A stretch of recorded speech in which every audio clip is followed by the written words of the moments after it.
ಈ ರೀತಿ ಸಾರಿ ಪೆಟಿಕೋಟ್ಗಳ ದಾರ ರಿಮೂವ್ ಆಗಿದ್ರೆ ಅದನ್ನ ನಾವು ನಾರ್ಮಲ್ ಆಗಿ ಸೇರಿಸ್ಕೊಳ್ಳೋದು ಒಂದು ಪಿನ್ನ ಸಹಾಯದಿಂದ ಸೇರಿಸ್ಕೊಳ್ಬೇಕಾದ್ರೆ ಒಂದೊಂದ್ಸರಿ ತುಂಬಾನೇ ಟೈಮ್ ಹಿಡಿಯುತ್ತೆ. ಹಾಗೇನೆ ಸೆಂಟ್ರಲ್ಲಿ ಸೇರಿಸ್ಕೊಳ್ಬೇಕಾದ್ರೆ ಪಿನ್ ಓಪನ್ ಆಗಿಬಿಟ್ರಂತೂ ಅದನ್ನ ಮತ್ತೆ ನೆಕ್ಸ್ಟ್ ಇನ್ನೊಂದ್ಸರಿ ಅದನ್ನ ಸೇರಿಸ್ಕೊಳ್ಬೇಕಾಗತ್ತೆ. ಸೊ ಆ ರೀತಿ ಮಾಡ್ದೇನೆ ಈ ರೀತಿ ಒಂದು ಪೆನ್ನ ಸಹಾಯದಿಂದ ನೀವು 1 ಮಿನಿಟ್ಸ್ ಅಲ್ಲಿ ನೀವು ಈ ಒಂದು ದಾರನ ಸೇರಿಸ್ಕೊಳ್ಬಹುದು. ಅದು ಹೇಗಂತ ಹೇಳಿ ತೋರಿಸ್ತಾ ಇದ್ದೀನಿ. ಸೊ ಇದರಿಂದ ನಿಮ್ ಟೈಮ್ ಕೂಡ ತುಂಬಾ ಸೇವ್ ಆಗುತ್ತೆ.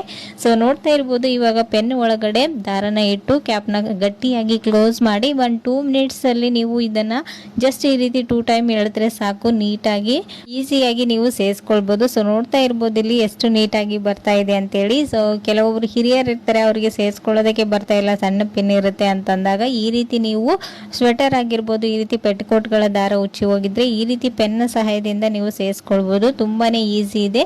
ಸೊ ಒಂದ್ಸರಿ ಟ್ರೈ ಮಾಡಿ ನೋಡಿ, ಇದರಿಂದ ಟೈಮ್ ಕೂಡ ಸೇವ್ ಆಗುತ್ತೆ. ಓಕೆನಾ.